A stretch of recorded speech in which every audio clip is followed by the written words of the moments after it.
his story as an artist. What's going on, guys? Welcome into Ohio Drip Join, Mr. Marvelous. Let's go ahead and add you on here, Mr. Get you on to this interview. And if you want to send that request in, this is always the hardest part, getting people to get in the live stream. Here we go, my man. So yeah, we're gonna be like I said, talking to Marcus and his how he's doing as an artist, and yeah. Hey, there he is. What's going on, man? How you feeling? How you feeling? Not bad in yourself. Can you hear me okay? Good. Yeah, I can hear you perfectly. Can you hear me? Yes. All right, all right. So we just want to dive into it, man. Welcome to Groundsounds. Just a little history for some of the people who are watching. Uh, um, Marv, you did submit some of your music to our website. Could you just tell us a little bit about what you did?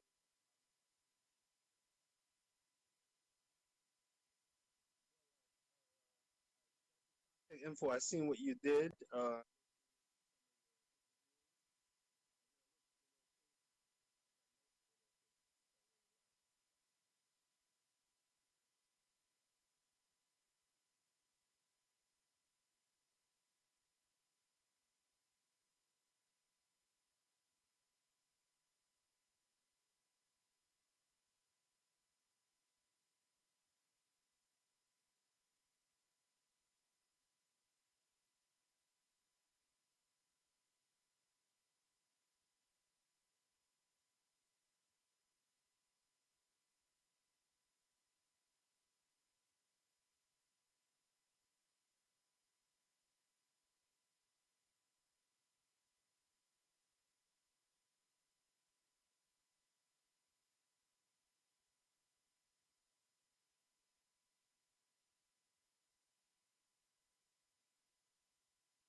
get to feel each other out. Yeah. Like, Did you listen to the people we're interviewing today? Catastro? so I listened to Catastro. What is it? How You Make Me Feel? Yeah. That was really good. The Way You Make Me Feel. Or something like that? Yeah. Really good. And like I enjoyed it. So you and me were discussing about earlier. The type of music that he makes is, in my perspective, it's such a good, like a feel-good type of song. Yeah. I would definitely listen to that like in the morning, the start of my day. It kind of hypes me up. Kind of summery. Yeah. Nice. Yeah. Like- it was giving me kind of like 21 Pilots vibes. Actually, I think I said that earlier, but like, almost kind of. I don't know. It sounds like a lot of stuff that was on the radio in like When we were younger, when I was younger, honestly, yeah. a little bit. Yeah. It kind of has that fun, upbeat kind of nature to it. Which is kind of fun for me, where it brings that nostalgia feeling. Yeah, it does actually. It's like I can't tell you the last time I listened to a song like that. I was still in high school probably, but that was definitely listened. Yeah.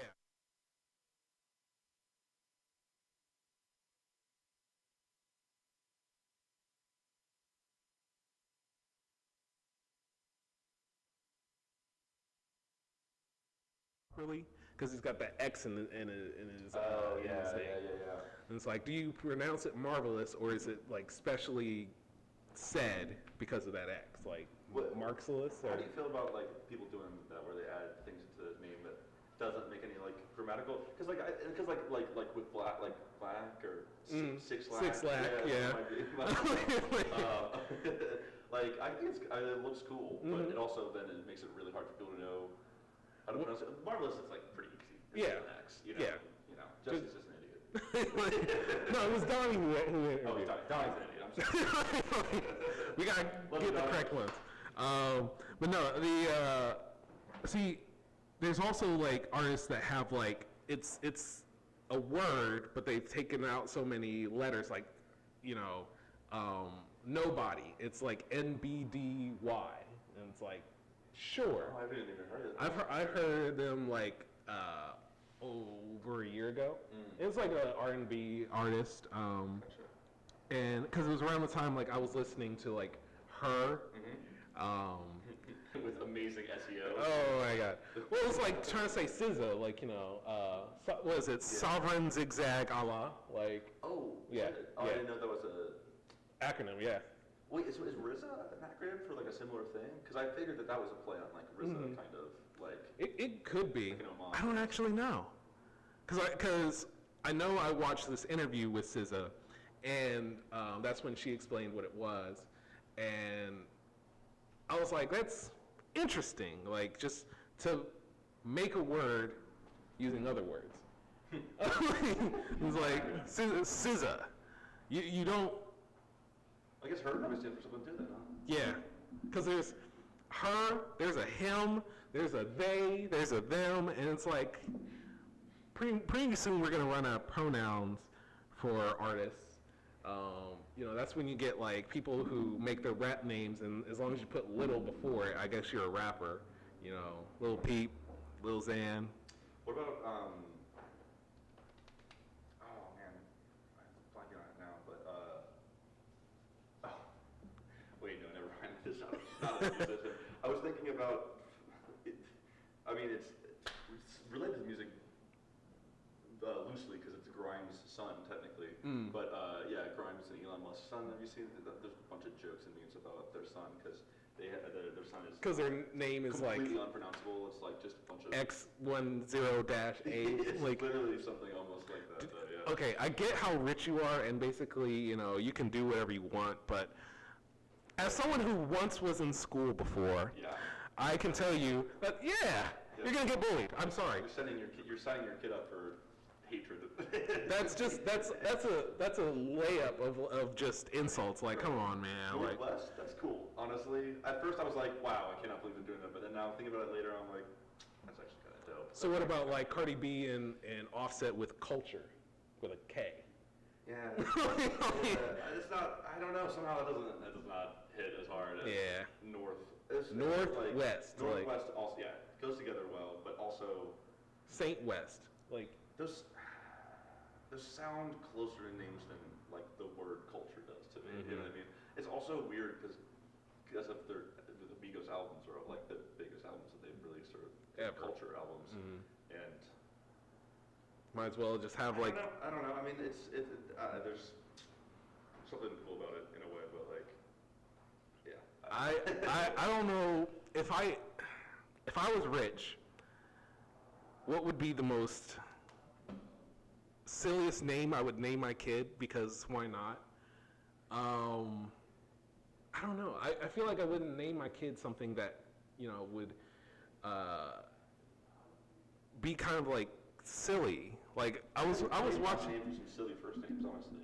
Wimbush is ripe for some puns and stuff like that. You know what I mean? Like my last name has been called so many different things. Even on my mail, I've been Winebush, Windbush. There's no D in my last name. Windabush, Weidenbush. Like, excuse me. It's win, like winning. Yeah. And then like a bush, like a tree. Pause.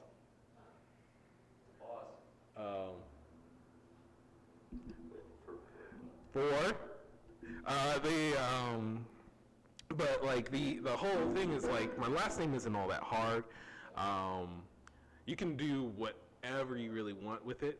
I know that when I have a kid, I really want to name, like if I had a son, I wanted to name him Adonis. And if I had a daughter, did Drake ruin that for you, or? Let's see. I've always wanted to like name my son Adonis and my daughter Estella. And that's cool. oh yeah, it's my grandmother's name. But Adonis is like, for me it was like, it's first of all like a powerful name. And you know what? I'm gonna say this out loud. My uncle annoyed me when he was like, well, what if your son isn't handsome? I was like, well, ouch, first of all. Like, this is not possible. Right. I mean, look at me. Yeah. It's going. They're going to be handsome, Yeah. and if not, like they're going to be at least smart or talented, artistic. It doesn't matter what you look like if you're like talented. You got skills. Yeah. Like Seal always gets models. Like look at that face. Anyways, shout out to Seal. Hot takes. Hot takes. I come after everybody. That's such a weird thing because I do come after everyone. It doesn't matter. It's all love. It's just how I'm raised. That's just this like loose cannon morning show we're running. Yeah. Oh man, it's the zoo in here, baby. Seal's face looks like an avocado. Whoa. Hot take. But he's also I love his music too. So like, and I can't even judge him. Like like what was her Heidi Klum? That's his wife, right? Oh, is it? I think so. Oh, funny. And like she's. Remember when we used to know the names of like models and stuff? And that was like a thing. Yeah, you had to like know them. Like everyone knows like Naomi, Kate Upton. I don't know who the hell is any. Like that doesn't. Is that the thing still, or am I just out of that loop? Yes and no. Primarily, I feel like it's a huge focus on like the same old models, like the Habib sisters, Bella and what's her face, Hannah. Gigi Hadid. That's right. And I guess I just don't read tabloid shit anymore. So. Because it's all the same thing all the time. I used to get trapped into that kind of stuff. I would like read the Daily Mail, my Snapchat story kind of thing, like just because it was like, oh, whatever, it just like got my attention for a minute, and man, my life is much better. Let's talk about some new music though. There's a lot of new music dropping this week. I've been listening to a bunch of new stuff. I don't know about you. I was listening to. I've talked about this guy like several times before. His name is Judgment Yesterday, and he had released a EP. I think it's like a 5 to 6 song EP. Okay. And I enjoyed it. Is this like metal? No, it's R&B. I'm very much an R&B listener. Judgment to what is it? Judgment of Yesterday. That sounds like a straight like a new metal band or something, right? Like coming to the stage, Judgment of Yesterday. Revenge Sevenfold. Judgment of Yesterday. Listen. But he's got a new project that you said? Yeah. Very cool. He's pretty, like, the EP's called Blues in Osaka. And Very cool. it's different from some of his songs. Like, some of his songs are very, like, upbeat, and then other ones are very slow and, like, intimate. But Okay. he's definitely, I see a future with this guy, like, being bigger than where he is right now. I'm always interested in hearing some new R&B. Mm-hmm. I feel like a lot of times Spotify and other streaming services kind of recommend the same crop, so it's definitely cool to hear some more lesser known people, honestly. Absolutely. I'm trying to think of some R&B I've been listening to. Not really a lot, I guess. Just Sid has a new song from the internet and Odd Future. If you know Sid. Mm-hmm. I love her, honestly. She does some awesome stuff. Hot Future has been, they have so much talent, but when they were together last time, it wasn't all that great. But, like, individually, Individually, they're hot. They have all of the, I mean, like, it's insane how much that crew kind of went on to take over the music industry. I think we probably talked about this before, but yeah. I feel like we talked about it in person. Oh, maybe, yeah. Yeah. Like, Frank Ocean, Tyler, Kali Uchis, like, Uchi's Sid. came hot this year. Who? What? Uchi, she came hot this year. It was like an enormous hit. Oh, it And not blew meant up. to be that big of a hit, Yeah. honestly, but it was huge. Honestly, I think it was partially TikTok. It became like a huge thing on TikTok, honestly. I should make a song and put it on TikTok and You just should, dude. and just Way let to it do just flow. You and Lil Nas X are gonna like. That's how you do it, man. You don't even need. That's the one thing I really actually dig about TikTok things that blow up is that it's not just about doing like creating a dance craze or creating like some gimmicky Joke or song something, or yeah. Like well, I mean, the songs can be kind of gimmicky sometimes, but like, it's more about like having just like an interesting lyrical like bit or like something that people can kind of like do their own thing with instead of like, oh, it's like, what? It's the whip. We're watching the whip. You know what I Watch mean? me whip. Which is like, Watch me name it. you know, It's we a all went fun to video. the day. It's a silent toe. Believe it or not, I never. Yeah. No, we don't. I never partook in that dance. Like, you know, it seemed silly.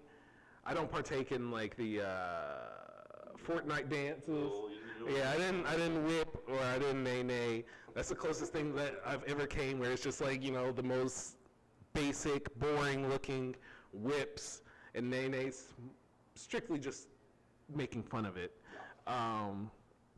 Because, I don't know, dancing wise, we're talking, I grew up around like stanky leg, do stanky leg. The Dougie, honestly. The Dougie, was huge. doing the, see, it's the jerk from the song The Jerk, but I know they called it, the dance move is called something else. What song is this? Is it The Jerk from again? The song was called The Jerk, but it's basically when you, So The Jerk came from the song The Jerk. yeah, because it's like, you're a jerk, I know. You're a jerk, I know. Yeah. And like, that dance was like hot forever. No one does it anymore. Yeah. I still see people kind of pull it out, not for that song. Yeah. I've never heard that song again, honestly. I still That hear was- Dougie, that was- you still hear Touching on a Dougie all the time. All the time. Yeah. But like, or Hit the Quan even sometimes. Hit the quad! No more freaking Harlem Shake though, thank God. Now that's your gimmick. See, that's what I'm talking about though, like that kind of shit. Like, But that was before like Vine and TikTok. Like it was very much a YouTube thing. that was like right in between, I thought, right? That was right before Vine and stuff. It was before It was Vine. before, yeah. Because I was still in high school and like Vine. I feel like Vine came out when I was like in college, and the Harlem Shake was when I was still in high school. Because I know because we did a Harlem Shake video. Everyone did it. Yeah. If you went to school somewhere during that, or you worked for a company that had any type of social media presence, you Yeah. probably did it at some point. Everyone gather around. We're just gonna go crazy in here for like a solid 2 minutes. Yeah. Well, anyway, like any other music you listen to? See, I've been kind of running back to like some older songs, like some Marvin Gaye. You can never go wrong with some of the basics, like because I know we had talked about earlier where back in the day, you would release singles like as a promo, but it'd be the albums. The albums were what was like big, and when you have like those artists, you listen to the album because it's the entire thing. It's not like, on this album you may get like 3 or 4 good songs, and the others are just kind of like, okay, it's. Well, yeah. I mean, I don't think that was every album. No, certainly. but like some of the bigger artists, like But most artists were trying to make full projects that sounded good altogether. Yeah, no, I agree. Even though like on like for Michael Jackson, Ben is an underrated song, but that's such a good song. It is. But I think that single trend is happening because of the streaming era, obviously. But It's so much easier. it does. I do miss it. I'm definitely looking more of an old school person like that who really digs like listening to a album that's well constructed. Tyler the Creator, honestly, this new album is absolutely like that. Not only just in the way that the themes of the songs work and actually tell a story over the whole course of the album, but then he like did that throwback DJ drama thing, which is amazing, honestly. Back to like the old mixtape era, DJ drama like started the mixtape phenomenon. Like kind of a nice nod to old school hip hop, while also like, have you been listening to that a bit? I listened to a few of his songs from his new album, and I enjoy it because he does bring something almost new every time. It's true. His music starting off and where his music is now, almost completely different. The only similarity is that it's the same freaking guy. like that's the only similarity. Yeah. No, it's really cool. I think that album's really amazing. I'm definitely kind of a fanboy for Tyler the Creator. Shocking, a white boy that likes hip hop is big into Tyler the Creator. Everyone. Back when he was Ace the Creator. Wait, what? Yeah. That was his first name first? That was his name before he became Tyler the See, Creator. I'm not a day one. I'm not a day one at all. Yeah. Like I'm a fake fan. I'm the kind of guy where like I'll listen to them before they're big, and then when they start becoming big, I kind of fall back. Yeah, Because that's when they like their music. Like I was talking to one friend about like Halsey. Yeah. Her music when she started off was like so different from where it is now, and I feel like that's when like you get mainstream and stuff like that forces your music to be different. And it's like. How do you feel like it changed? Where do you feel like she started out with? So with like her first like her debut album, like Gasoline is such a good song. And like Chainsmokers era, or like that was before Chainsmokers. I don't like the Chainsmokers that much, The Chainsmokers is honestly where I feel like the music changed. Okay, interesting. Yeah. That's where she kind of because that's like stuff before that era. Yeah, because before that, Halsey was just kind of like she was there, but she wasn't as big as she is now. So like at that point, she was like an up and comer. Okay. And when she had that song with the Chainsmokers, what was it called? The one that was played on the radio. Yeah, the one that was playing on the radio every like 2 seconds. Inescapable. Oh my God.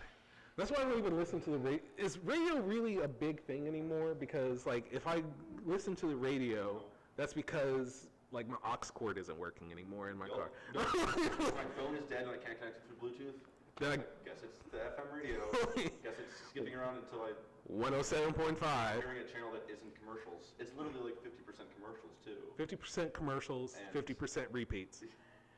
It's insane. Yeah. There's a couple of good channels in Columbus, but Like I don't know. three. I think in bigger cities, like the radio scene is way bigger. Like it seems like LA has like an insane radio scene, and there's tons of stations, and they play a way like more deeper dive music, and certain spots have more specific interests and stuff.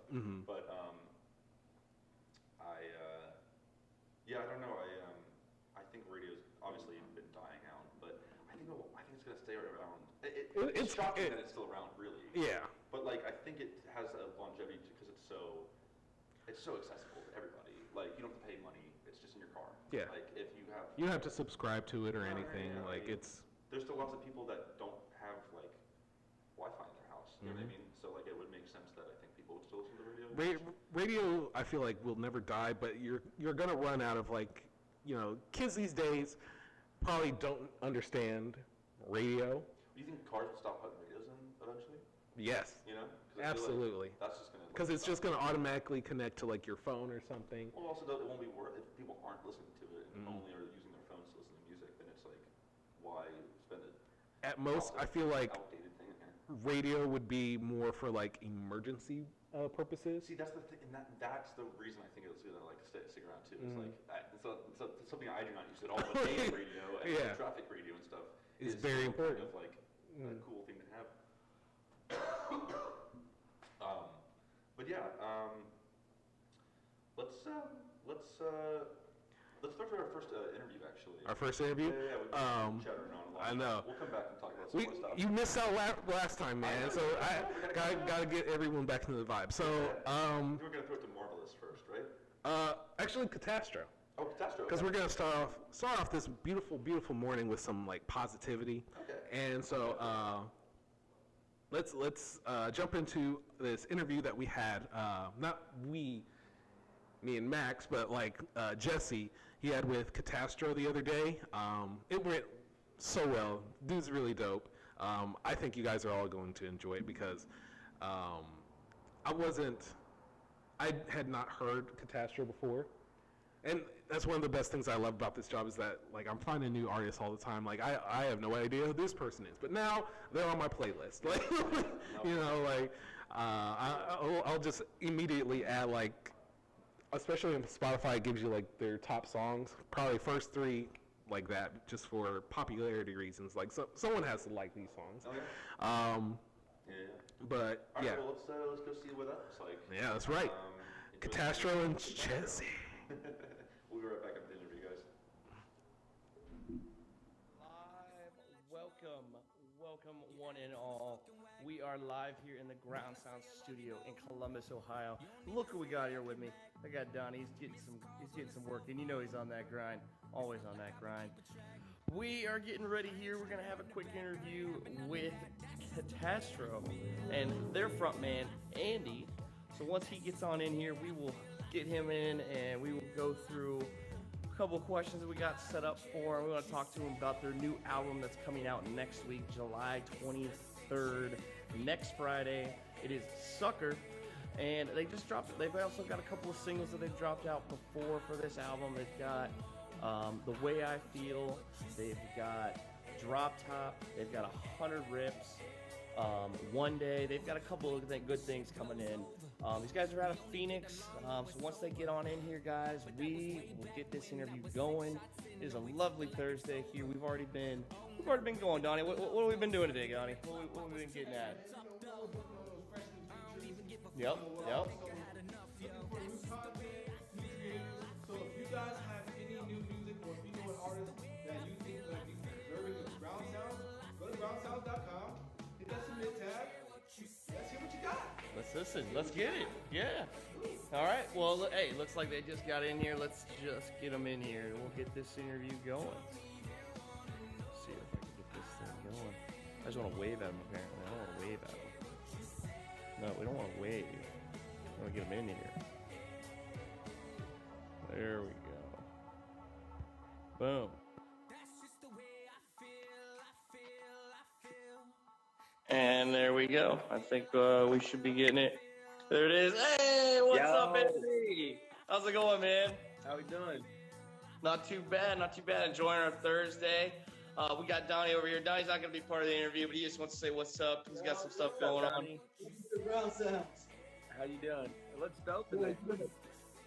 It's not too bad. Not too bad. It's it rained a little bit earlier, but it's been actually pretty hot usually. It's been pretty hot. Where are you guys at again? We are in Columbus, Ohio. Okay, I think we've been there. All right, and then you guys are from Phoenix, right? Phoenix, yeah. Yes. So it's definitely probably hotter here. Yeah, definitely. I got a buddy of mine that lives out there, and I don't think he could go under 80 degrees anymore. So.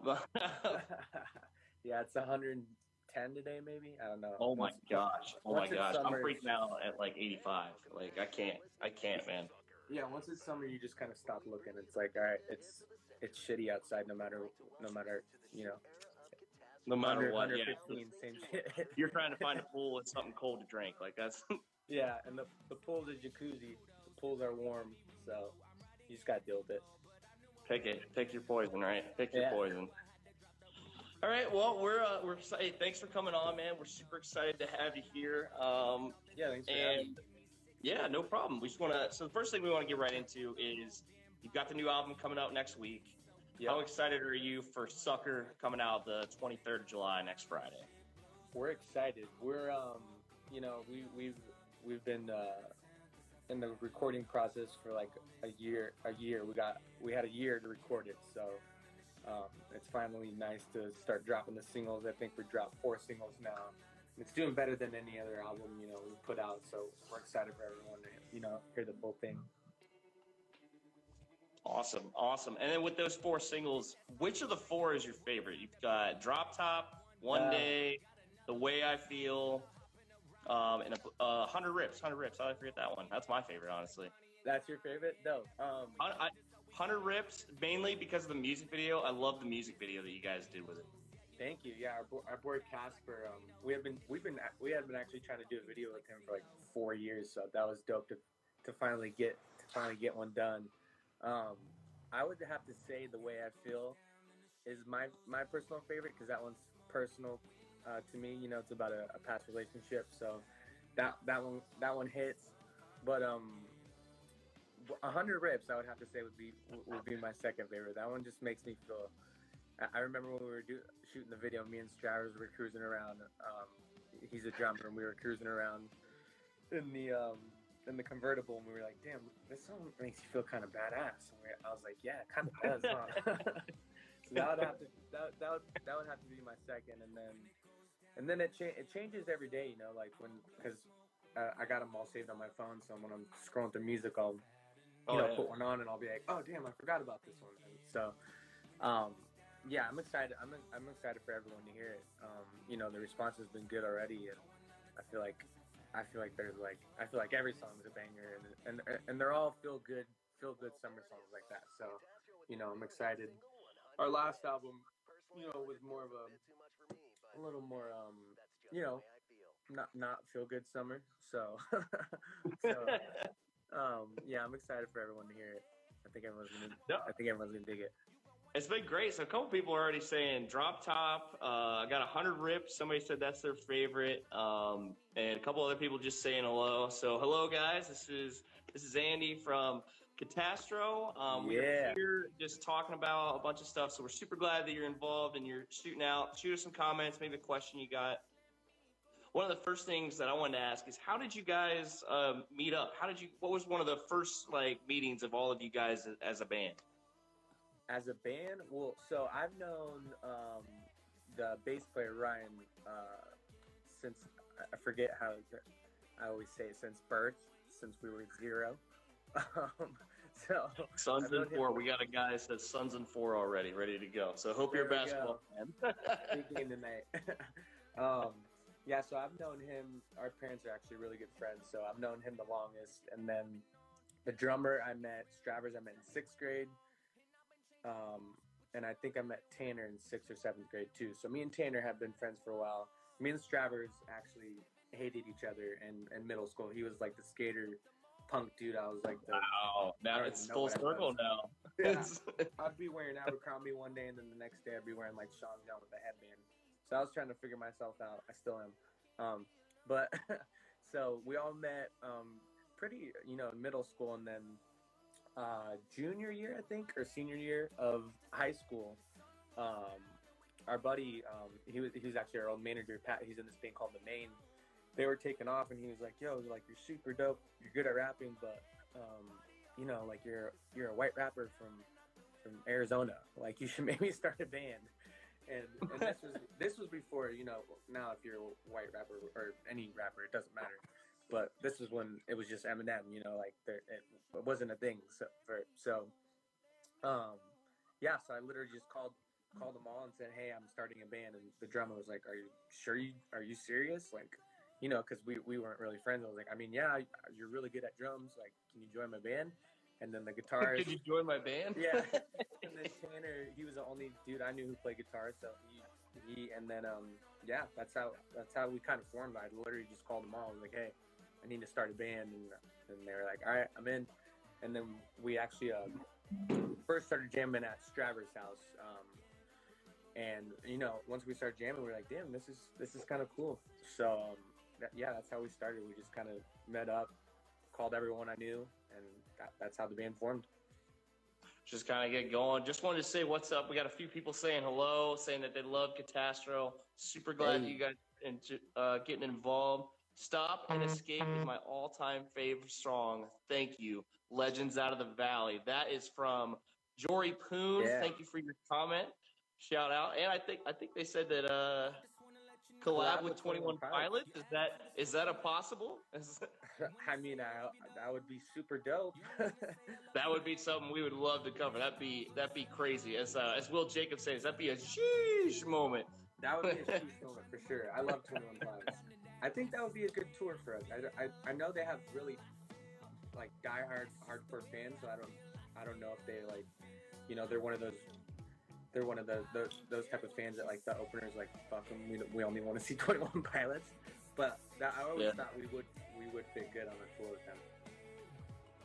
That would be a concert from you guys. Like, I love the vibe that you guys give from some of the singles you have and some of your previous work too. Kind of going from some of your previous work going into this album, it seems like you guys have kind of started to adjust your tune a little bit. Not a whole lot, but it seems like you're going a little bit more towards. I kind of felt like some alternative, not like, I don't want to say punk, just straight up punk, but kind of like a mix almost. What kind of, if not, I'm totally wrong, but what has been kind of the main focus that you guys wanted out of your sound, and what have you guys been going towards? Well, so our last album, it was called Tropical Heartbreak. It was kind of more of like a, I don't want to say emo, but more emotional, like, kind of like sadder songs, So we just kept reading in the comments, like, I like this, but I miss like the old Catastro, and so we finally like sat down and we're like, let's try and make an album, that, for our fans that have been, around for the 10 years since we've been a band, because we've never sat down. We've always just sat down in a room and whatever comes out. But this album, we were like, let's make something like that feels old school Catastro mixed with the new stuff we've been doing. So that's kind of how we sat down and approached this album, and it's the first time we'd ever done that, because we knew we had a while to make this album. We previously we made albums for like 4 or 5, 6 days because we were touring, and you only had a certain amount of time in the studio, but we knew, this time around we were going to have, who knows how long, because shows obviously were canceled and stuff. So, that's kind of how we started, making Sucker. We were like, let's sit down and go for that old school kind of vibe you're talking about, like that punk, rap, sublime-y, type feel. And I think the fans are embracing it, and so we're excited. We're excited for everyone to hear the full thing, because it was the first time we sat down and wanted to make something that we think our fans would dig.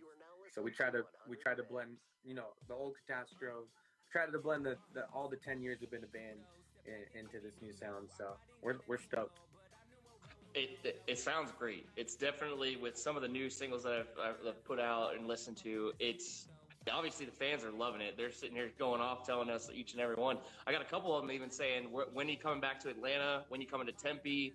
So they want you going out touring. When I know you guys have a tour coming up for the Sucker album. What is your tour dates, and where are you guys going to be? So you can find that on catastromusic.com, because I know I'm not going to know all the dates exactly, but I know I should know all the dates. There's only 5 shows. But the 23rd and 24th we're doing here in Arizona. So those shows always go off. The first night's already sold out, and then the second night we have Denim, who's a dope artist, based out of California, and he's popping off right now. So we're stoked to have him on the second night. And Heck yeah, let's get Denim. Let's get that second show sold out, guys. You're watching. Get those tickets.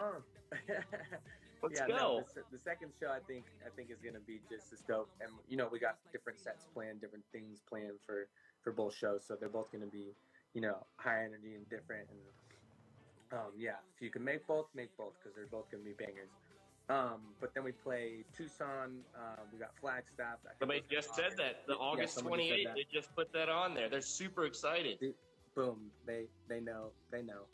Is that And then- Jose Hanna? They know. They're know. going to be there. And then, so after we play Tempe, I believe the following week is Denver, and we do Pueblo. Pueblo's this town like we started hitting on the way back from Denver, and the shows go off there now. Like it started with 15 people, then it went to 100, and the last show I think sold out. So we have like a cool fan base over there because it feels like it's a smaller city, so it feels like everyone comes out and they're just stoked that you're there, and because we always hit them on the way back from Denver. So and then we have Tucson, Flagstaff. We got people buying tickets to Denver right now as you talk about it, and they got somebody that says they're going to both tickets at Marquee or both nights. Let's go, people. Get it up. Get it up. And then yeah, we're doing California. We're doing LA, San Diego, and Sacramento. So we're hitting all the hot spots, and then we're gonna see because I don't know if everywhere is like fully open, so I don't know if that's why we're not hitting a full tour. But yeah, we're gonna hit the hot spots, and then we're gonna see where we go next. But that's what we got planned now. Well, I know you got to come out to Columbus. So whenever you guys get out to Columbus, you got to hit us up. We gotta get a collab, get out in there and see you guys tour. We got somebody that's dying to get you out to. Let's see here. I just saw Minneapolis. You need to get out to Minneapolis again. That's Misty Angel 4 shouting that out. We got some more people with some Suns and 4. So obviously we got the big Suns game. Let's get to it. People are asking, who you got tonight against the Bucks and Suns? I think the Suns are going to win again. I think they're going to go 2-0 tonight. Okay. I see them winning it in 5. Suns in 5. All right, Suns in 5. What do you got for the score tonight? Gentlemen sweeps, he's calling. Gentlemen's. Hey, I would love a sweep, but I mean, I think the Bucks got to win 1. But hey, if the Suns sweep, that's even better because I think the city. I think it's going to go crazy over here if the Suns win. So, and we got a show to prepare for, so I know there's going to be at least one night if the Suns win that we're all going to go nuts over here. So the sooner the better. It's going to be wild. It's going to be wild. And I just checked. If it does go to Game 7, that's on July 22nd. So, because I was like thinking about it, I was like, oh shit, what if there's a Game 7 and it's on the night of our show? Oh man. But that's not going to happen. So you're set up. So if the Bucks pull it out and they win 3 game, it's going to Thursday. Yeah. And it's cool. It's like the last time the Cardinals went to the Super Bowl is where like Arizona sports was relevant, and then so it's cool. Like it's cool seeing the city going wild after every game. So yeah, that's awesome. That's awesome. I mean, obviously it's perfect timing. You guys being from Phoenix, obviously with the Suns going on, it's right all happening, especially with the album coming out. I gotta ask you about The Way I Feel. So I read that song was, you actually I think said it too, that it's a little bit of a personal song more for you. What went into making that, as well as the music video? That song is great. I love listening to it, and honestly, I could have that just on repeat constantly. Awesome, thank you. So I remember I had just got back from Dallas. Dallas is where the girl I was dating. And I got back and we had to go in the studio, and the trip went terrible. So I was like, I don't even want to be here, So go up to the studio. They know when I'm, out of it, whatever. So I get there and I'm just kind of, in my own little corner, whatever. And our producer started playing that the dun, dun, dun, dun, dun, that little, how the song starts with those keys. And then I was like, oh, this puts me in, I feel better now. And there's no words, there's no nothing to it, but I feel better now. And then going. Yeah, it gets you up. Gets you moving. That's why that song just feels so personal to me, because that was such like a shitty day for me. And after we left and had a demo of the song, I was like, man, this makes me feel so much better. So I feel, you know, that's the way I want people to feel when they listen to that song. You know, if they're going through a shitty breakup or a shitty day, shitty whatever, you know, that song just made me feel a lot better after we made it. So yeah, that's why that song's personal to me. The video, our buddy Brian Dunham and Kyle Smith, who we had also been talking to for like 4 or 5 years, trying to get a video done. They came through because, yeah, we were on some crazy deadline, but they got it done. So yeah, that's song. That's why that's my favorite, because I want people to feel the same way I felt. Like if they're having a shitty day, shitty breakup, shitty whatever, turn that song on and feel good, you know. It's funny, we got a perfect one-liner from that song. Your attitude is fucking whack. Perfect one-liner is what they're saying. It's great. And I love that part in the song, too. It's kind of like, just like, get up. Like, what are you doing, you know? Right, and it's funny because we knew, I forget, because when you start, like, all these ideas, people are like, how did it come about? And you're like, shit, sometimes you forget. But I remember we were like, I just want to let you know, and then we were like, this line has to be huge. And then I think Ryan yelled out, your attitude's fucking whack. And I was like, there we go. I was like, that's it. That's right what there. we needed. That's what we exactly needed. what we needed. And then the rest of the song wrote itself. Oh, man, that's great. Well, shout out to Ryan, man. I wish you could have been here to help out with this. But, man, we needed that line. We needed that line. We needed that line badly. And we knew it. We all knew it. We were like, this is huge. This line is the biggest line. And once you hear something and the whole room knows, you know, at least all of us, because we've all been working together on I think this was our third album, Matt Keller, our producer. Once we all get in a room, we all know, you know, if something's not good, we move on to the next. If something's really good, we know right away. So that one line we knew was good. Hey, we got another shout out for Ryan for Colors of My World, Taz. Shout out to Ryan, my guy. I don't know where you're at, man. I don't know if you're watching, but dude, shout out to you, my dude. Shout out. That's awesome. That's awesome. Hell yeah. So I gotta ask again. Obviously, I love 100 Rips. It's got to be my favorite right now before the album comes out. Mm-hmm. What went into that music video? Because the biggest thing for me was like the radio intro that you guys did. I love how it's like the announcer and you're basically acting like it almost seemed like 100 Rips was. I know they said the song, but it sounded like the channel. You know, it sounded like the radio station, like WKON or whatever it is, like that. So what went into that? What gave you that idea? You know, for that radio. That was actually Casper, who shot the video. He's a good friend of ours. Yeah, I didn't even know that it was gonna come out like that until he showed us the first cut of the video. Because I knew he had been like, yeah, that'd be good if we did that, and I was like, oh, cool, sounds like a cool idea. But when I first saw it, I was like, damn, that was a really good idea. But yeah, we shot the first part in my backyard, and then we broke about 3 cars. I think every car we tried to use, we kept breaking. God. Yeah, 2 cars. 2 cars we broke. I mean, we didn't like crash them, but we like, you know, those old cars. If you don't drive them, they get fucked up. So I forget what we did, but anyways, yeah, we shot it 2 different times. I remember the first time we were the first location. The cops showed up and they shut it down, so we had to drive like 35-40 minutes away. But it ended up being better because the views were better and just the spot was better. So that ended up working out to our advantage. And then yeah, we shot it I think 2 or 3 times, and just 2 or 3 times, broke 1 car each time, and then we were good. We had our video. But yeah, the guys that let us use the cars, they were super nice about it. They were like, hey, yeah, just like something broke, and we were like, oh, sorry. Thanks for the car. Just want to shout out to Emily Ann Taylor, who says, you guys are absolutely killing it. So glad to see you guys getting this recognition. You deserve it. All right. Shout out to you, Emily Ann Taylor. Honestly, it's obviously you can just see from the fans' reaction with you guys and their interaction that they love you. They absolutely love the music you're putting out. You've got some good stuff coming out.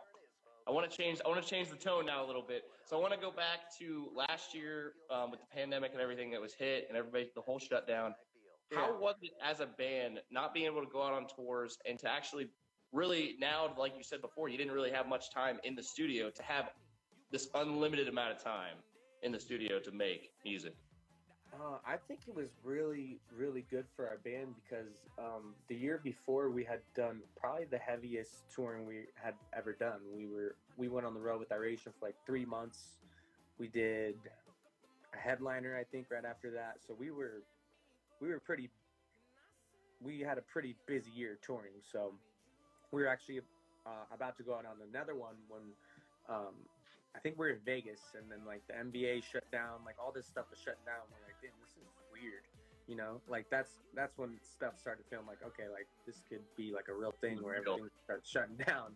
So yeah, after that, honestly, we were just like, we were like, we need to rent a house and start writing on music.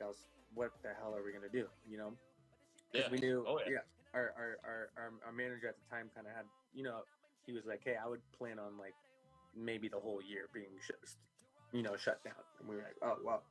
So we rented that house, started writing the album, and then we went to then we did sessions at we actually have a studio in Tempe now, which is kind of where we're all from. So we did a lot of sessions there, and then we went up to a Globe, which is where our producer lives. He currently lives there now, but he has a house down there. Yeah, so it was nice, honestly. Like it was obviously a shitty thing, like damn, we're not gonna play shows for a while, but it was nice to meet up at the studio and not have any pressure, you know, just like to know that okay, we're working on an album, and at that point, honestly, we didn't even know if we were working on an album. We were like, hey, are these gonna be singles, or like how do we adapt to this, you know, like do we put out singles since we can't tour on this? Yeah, you got deadlines, anything got needed for like publicists or anything like that. So so I think it was really cool because nobody was really worrying about, you know, like how we usually are. When are we going to get the top 5? When are we going to do this? Like every other album has been, you know, kind of you got to move a little faster. But this one was nice to just, you know, sit back and really think about it and like really go to the drawing board and you know, put some extra thought behind it. I'm not saying we don't do that with our other albums, but you know, we don't have as much time. So yeah, this one was dope, just to be able to just to chill and you know, have time for, you know, to you know, perfect it. So like I said, we're super stoked. We think it's our best album, and so far numbers wise it has been for you know, everyone listening, and the feedback. You're getting the I mean, you're getting the great feedback and everything. I can only imagine the numbers wise, like what you guys are getting. So we're stoked, and we see the fans, you know, commenting like, oh yes, this reminds me of the old Catastrophe. We're like, hell yeah, that's exactly what we wanted, you know, to merge. We wanted it to feel like, you know, what the band's been for the last 10 years, and I think we did a good job. I think we nailed it, so we're stoked. It's definitely, with just the 4 singles that you've put out so far, it's definitely hit a little bit of different feelings and the different expressions, I feel like, when with some of these songs. And obviously the little extra details that get put in that maybe, not saying that you guys don't focus on those details and stuff like that, but just to know that there's more time, like you said, there's more things to actually sit down and think like, oh, well, if we do it like this, would it be a little bit different than maybe like this? Like certain little aspects that you can kind of bounce off each other. Exactly. Yeah. And the lyric writing process was dope because I wanted to come in. A lot of times I come in with the lyrics already, you know, because I write a lot in my car. I just write voice memos, and sometimes when we have instrumentals, I'll be like, hey, I got a voice memo, and we'll put it over that. We've written a lot of songs that way, but this time I was like, I want to go in and like I want everyone involved in the lyric writing process. So that was cool too, because you know, it makes it fun when everyone's shouting out ideas, and you know, it's a team effort, you know, rather than it's a little more scary when you walk in with your own idea and you're like, hey, I have this full song, guys. and Yeah. but Right. yeah, but I mean, it was it was cool. It was dope. It was the first time we had time, and we were all, you know, um, so yeah, we're all stoked. We're very stoked. That's awesome, man. And we've been getting a lot of people that want to ask questions live. Would you want to get a couple people in here? Maybe Oh, yeah. maybe get a personal fan question here. Oh, So I know I nice. had Cassie Q29. If she could request again, I could get her in here. Let me see if I can. I didn't even. Oh yeah, you All right, can get 4 people in now, huh? Yeah. All right. So let's see. I'm gonna invite Cassie Q29 in here. She's Come on she's in. got a question here for you. Let's see what she's got. I hope she's got a good one. Oh, it's gonna be good. I can feel it. Oh, here we go. All right, Cassie, I just sent her the invite. She should be. See if I can. Yeah, it's been invited. Good to go. She should hop in here soon. While we're waiting on Cassie, though, I'll ask kind of a quick question. How's it been with the fan interaction? Oh, here we go. Hold on. Here we go. We got her. Hello. I have what no is up, questions. I Kathy? just You wanted are to tell you I in. love you. How we doing? Oh my God. What's up? Hello, hello, gorgeous. Where you? I'm sorry. It's great that you can sing too. Where you from? I am from Kansas City, Missouri, and I have missed you so many times because I didn't know how good you were. Damn. Oh, Well, shit. I know. You got to get on the go. And I You look got to like get crap. some I'm of the sorry. upcoming ones now. We've got what do we got? You said you got Denver, you got Oh. Tucson. I'm I going to believe you said Pebbles. Phoenix. Did you say is it in Phoenix? Phoenix. What's closest? Denver would be closest, no? To Kansas City. Denver, but I hate Denver, so I'm going to go to Pueblo. Okay. Pueblo. There we You're going go. to Pueblo. There we I got go. Yep. All right. Thanks, Denver. So Kathy, we got you in here. What is your question here for Andy? Oh, Andy, I don't know what to ask you. I'm so can ask me sorry anything. because I just learned about you guys like a year You ago. can ask me what my favorite Um, food is. You can ask me what my favorite drink is. Yeah, what's your favorite food? There we Favorite go. Food? What's your favorite food? Okay. I like Mediterranean food a lot. Ooh, all right. I think all Okay. right. we all right. eat that the most on Um, tour. Or at least we look for that the most on tour. We actually eat Chipotle the most on tour. But if we all get to the Sweet. venue, I think a lot of us are always searching for Mediterranean food. You know, it's healthy, big portions, Mediterranean food. There you go. There you But go. I really love buffalo Okay. wings, but you can't eat those all day, every day. You know. Can't. No, you cannot. All right. Well, Cassie, do you have anything I'm else you sorry, want I'm to not say before prepared. you go? Andy J. Chavez, you are gorgeous, and I cannot wait to meet you live. Hey, I can't wait to meet you. Sweet. Thanks for All popping right. All Thanks right, for bye, hopping in, guys. Cassie. in. Thank you. Bye-bye. See ya. Oh, God. All right. That was awesome, guys. Hey, if you got any other questions, you guys want to hop in here, let us what songs know. are you guys playing at the Suns game? Oh, hey, Colleen. At the Suns you go. game 3, which is dope. That the Suns invited us to do that because, you know, we've all been watching the Suns since we were kids, and they're in the finals. So that's So which song are you playing in the finals, man? we're gonna do The Way I Feel. We're gonna do Yes. Slow. All right. We're gonna do this song called "Loving You Too Long," and then, to be honest, I forget the fourth. I forget because we have a set list for the first night. We have a set list for the second night, so we've been like going back and forth for those, and then we just got invited to the Suns thing, so we've been trying to learn all these songs. So sometimes you forget what you're playing, but we are playing those 3. I know that. So the fourth one's a surprise. All right. All right. So was this? We got Jen asking, will you guys be televised for this? I don't know how that works. Honestly, I would think, you know, like when you watch the games, they show the Bucks going all crazy with their outside crew. Mhm. I think Yeah. it'll be something like that. I think they'll just flash Okay, back. so but- we'll see kind of the stadium and stuff like that. Yeah, That'll be I dope think- though. That'll I be think cool they'll little. stay, like back in Phoenix, and they'll show everyone going wild.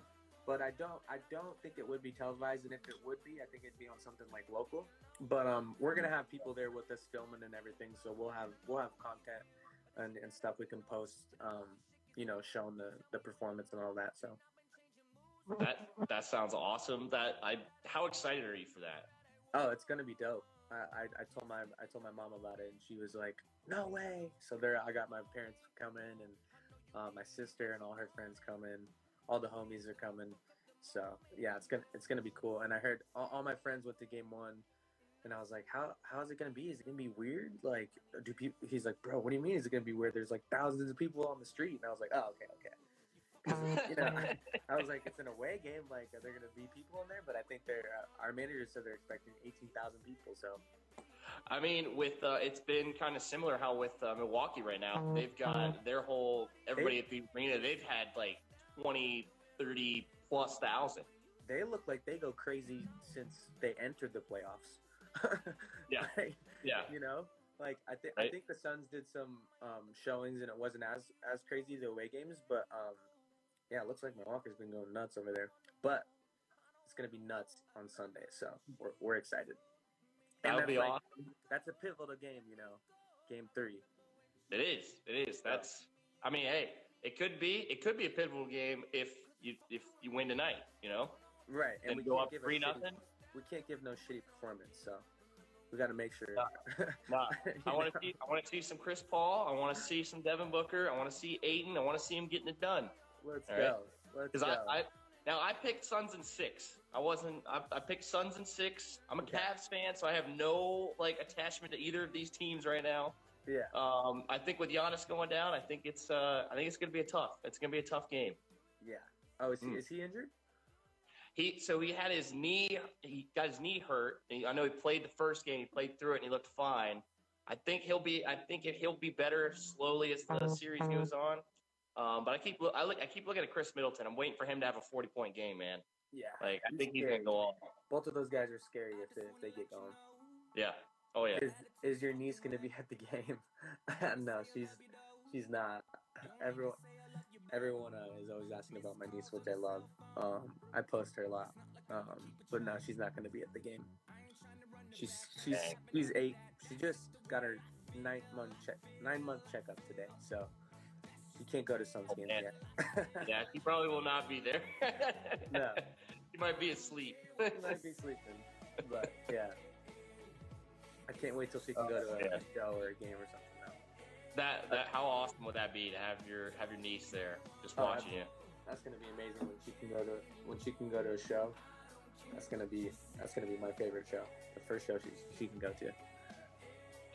All right, well, let's see if has anybody else got a question they want to come on and ask real quick. If not, I am gonna jump into my rapid fire questionnaire.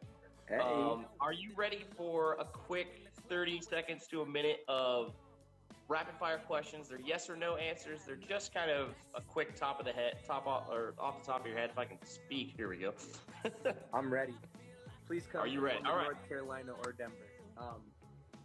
Denver is go to catastro.com and you can buy tickets for Denver. That's for I can't say that. What does that say? I think it's Amy Marie, North Carolina. I think NC, so I'm thinking North Carolina. If that's wrong, I apologize for butchering the name. Yeah, it looks like you got it right. Come to Firefly next year. Where is Firefly at? There's always a dope lineup. Is that in? Yeah. I have no idea. Donnie, you know where? Hold on, we got Donnie over here. He knows. Donnie, where is Firefly? Man, let me tell you something. Firefly is an East Coast thing. Huge. I'm originally from Philadelphia. Moved down here last year in August, and I've been. The last time I went there, I mean all the bands. It is a huge event on the East Coast. So definitely check that out. All right. Firefly, and where is it at though? I think it's in Jersey. I want to say somewhere around like New Jersey, East like Coast? Eastern Coast. Yeah, East Coast. Yeah. Okay. Mm-hmm. Okay. Yeah, I've always seen pictures and like, damn, that festival looks like a vibe over there. So hopefully we can go to Oh yeah, definitely check that out. Dover, Delaware, Philly. Philly. How about Philly? Seattle. People we always have a good time in Seattle. Come out east. We got some people coming out east. Hell yeah! All right. Looks like we need to get back on the. Let me see here. I got my sheet. Ready. All right. Are we ready for the rapid rapid fire? Shoot me with some fire. All right. First question. Breakfast, lunch, or dinner? Dinner. All right. Do you like to drive? No. Oh. Are you left-handed or right-handed? Right-handed. Depends on what is Right-handed. your day? What is your day for chores? What is my day for chores? Wednesdays. Oh, Wednesdays. Just missed it yesterday then. All right. What's your ideal coffee order or tea order? I know some people don't drink coffee. I've just started drinking coffee. I'm gonna go vanilla iced latte, oat milk. I know that's a really girly drink, but hey, I gotta get in somehow. You heard it, ladies. You heard it. That is the ideal coffee order right there. All right. Or what black is coffee. I like to or drink black? black Okay. coffee. Okay. When I'm home. Yeah. There you go. My grandpa would like that. My grandpa would really like that. Okay. Good. All right. Are you Android or Apple? Oh my goodness, Apple. All right. Obviously Mac or PC then. To be honest, I don't own a computer, but I do own a HP, but I don't use it much. HP. Okay, so the PC, a little funny. All right. PC guy. On brand or off brand when you go through the store? Off brand. Ooh, off brand. Soda or pop? Silver. Silver? What? Soda or pop? I'm sorry, but I thought you said silver, and I just thought silver because I love silver. Silver. Awesome. That's another question. You like silver? All right. That was great. Soda. What's the difference between soda and pop? Midwest, most people call it pop. A lot of people outside the Midwest call it soda. Some people call it soda pop. Some people in England, they call it fizzy drink. So it always kind of changes. All right, we'll go with Sweet 84. Personal favorite song to perform live. What is your favorite song to perform live? Bad News. Bad News. All right. Silver Tequila is what I guess you were going with. What we got here. I just heard. I thought I heard silver, so I was like, That's silver. it. That's the one. I'm gonna have to go with silver. That's all right. We'll go three more. So, last one. What is one job that you never want to do ever again that you did? I used to sell lunch boxes in an elevator, or not lunch boxes, like microwavable lunches in an elevator and like these big tall rise buildings, and I never want to do that again. I sold them for like $6 in the elevator, and so I remember I met some decent girls, and they were like, "What are you doing in here doing this?" I was like, "I don't know. I just moved here from Huntington. I moved here from Arizona. We lived in Huntington Beach, but that job was just like I was carrying around a cooler, and I was like, damn, this one sucks." So probably that one. All right. No more selling microwavable lunches in random elevators. We're not doing that. We're not doing that. We're not. All right, we'll go with Mandy Christine with what's your favorite band? What's my favorite band? Yes. That's a hard one. If I were to say band, I'd have to go back to the Red Hot Chili Peppers, because that's a good pick, though. They were the first band I got into. I mean, nowadays it's so hard to say what's your favorite this because there's so much music. But if I had to say who would I want to meet and who would I want to see live, I would have to say the Red Hot Chili Peppers. Yeah. All right, and then I'm going to ask one last question. This one has been getting actually a lot of pretty interesting answers. What is your worst dating experience ever? Oh my God. Like my worst date or worst dating experience? Either one. If it's a moment, if it was the whole date, whatever that moment may be. Probably the girl who Bad News is about. When she I was actually sleeping.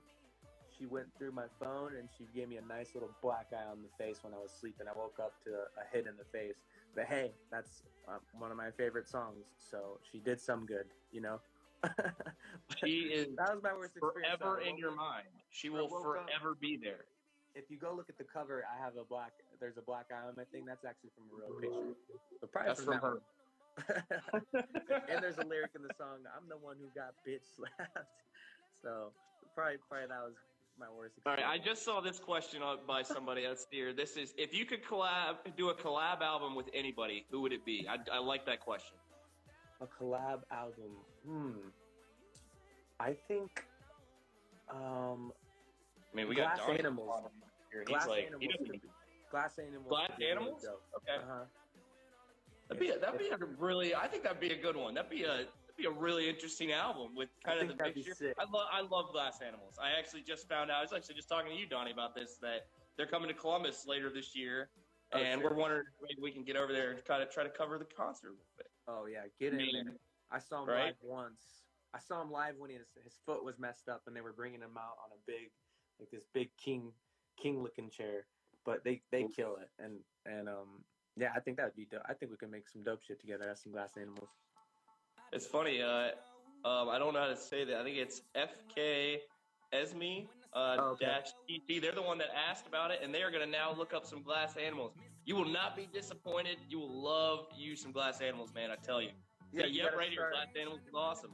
Love it. Start with Heat Waves. That's their biggest song right now. There you go. Yeah, that's a good one. Heat Wave. Think about Heat you. Man, Mm. yeah, they have some bangers. Someone Fake said Smile, Fake though, Smile. too. He does like Fake Smile by you guys. That's a good song. I do like Hell that yeah. song. Well, we're playing that live on at every show. We're playing these on the Sucker Summer Run. So make sure you check that out. Heat Wave, baby. Well, Yep. Andy, there it is. Yeah, yeah. Well, Andy, I just want to thank you for coming on, man. And Yeah, thanks for having me. oh yeah, man. I mean, this has been a great conversation, just chatting back and forth with you. We are super excited for your album, Sucker, coming out next Friday, July 23rd. Check it out, guys. You also can go check out the 4 singles that they just put out that's going to be on that album with 100 Rips. You've got The Way I Feel. You also have One Day. And what is the 4th one I'm missing? Drop top. Drop Top. Drop Top. Good stuff, guys. Got my 2-door. Oh, man. Yeah. But thanks again, man, for coming on. Dude, Whenever thanks you for get having in Columbus or anywhere in Ohio, please let us know. We'll definitely love to collab and go see where you guys at and actually see you guys live. I'm so excited to see some live music here. Oh, dude, yeah, we're ready to get back to it. We got a big show planned. We got a whole new set with songs from just about every album. So we're ready to get back to it. Yep, and thank you for everybody that's been watching, that's been going. Shout out to Yes. Cassie Q for coming in and asking that question. It was great. Love everything, guys. We will check Thank you all you, guys. later. Enjoy your Thursday, guys. We'll see you later, Andy. Oh yeah. Hell yeah. Jesse's always a great interviewer, and Catastrophe is an amazing guest. Definitely check out his music. Check out his song "The Way I Feel." I enjoy the group. It's good stuff, man. Yeah, Mhm. it's really good stuff. Speaking of other features we've had on the website recently, I wanted to talk about Seasons. Build a Boy. Build a Boy, yeah. Build a yeah, Boy. Which just premiered recently. Mhm. Really cool video too. Like, I don't know, I just thought that was really cool. As I've said 3 times. No, it's an all women's group, and you don't actually see that often anymore. Like you would get like boy band groups and like girl groups all the time. Like You get Fifth Harmony maybe, or Fifth Harmony was the last one I Little can Mix. think of. Wasn't that a thing? Am I mispronouncing that? Little Minx. Is it Little Minx? Damn, I don't know. I actually do not know. I think so. We But yeah, have like, another interview tonight with Wyman. oh yeah, Welcome to Men rapper right now. Or Sympathy. That's the name of the song. Because I was thinking, I was like, the season song. no, the No, Seasons no. is Build a Boy, but Build a with Boy. Wyman, Wyman's song is Sympathy. Gotcha. Yeah, very cool. The interview's gonna be tonight live at 5 p.m. So check that out for sure. Man, what else we got? Claire Hawkins has a new song on the site. Small Doses is really cool. Kind of cool indie sound. And what else? Other stuff. We Listen. got Marvelous coming up here. Marvelous interview's gonna be coming up here in a minute. Mm-hmm. This stuff's really cool. Marv Exless. Marv Exless. Yeah, like that's with Donnie, one of our new employees here. He's a good friend of mine. I've known him for like years. You guys will have seen him on the last interview. Yeah. Yeah, Steve Malcolm. Also a really cool interview. Definitely go check out the interview. Thank with you. Steve Malcolm. Like That was really good. I started following him on Instagram, and he's such a cool guy. I'm looking forward to doing another interview with him because he said that once the world's starting to come a little back together. Plus, he lives in Michigan. Oh, nice. So And he it's said, pretty close by. he said he'll come by to the studio, which is, let's do it. Super exciting. Honestly. Yeah. That's really cool. Get some live shows. Can we get some shows in here? I would love. Yeah. This summer, I mean, it's summer now, but yeah, we're definitely going to be getting some more live stuff in here, and we'll be streaming that too, actually. So, Yeah, we got a lot going on coming up. I want to listen to the Marvelous songs, and we were talking about the seasons. It's the acoustic version because they have the original, and this is the acoustic version. that's right. Yeah. Can't get it confused. Because it's like when we had Call Me Loop. Oh yeah. When we interviewed her, and it was for the acoustic version for Rose, who That's right. Yeah. I've been following her on Instagram as well. Every time we have an interview, I follow the person just to see, like, first of all, I want to keep up to date with everyone. But she does like this little YouTube React channel, and they'll like give her like different types of rosé and stuff, and she'll try that out. She's like, oh, this one's a little bit more fruity.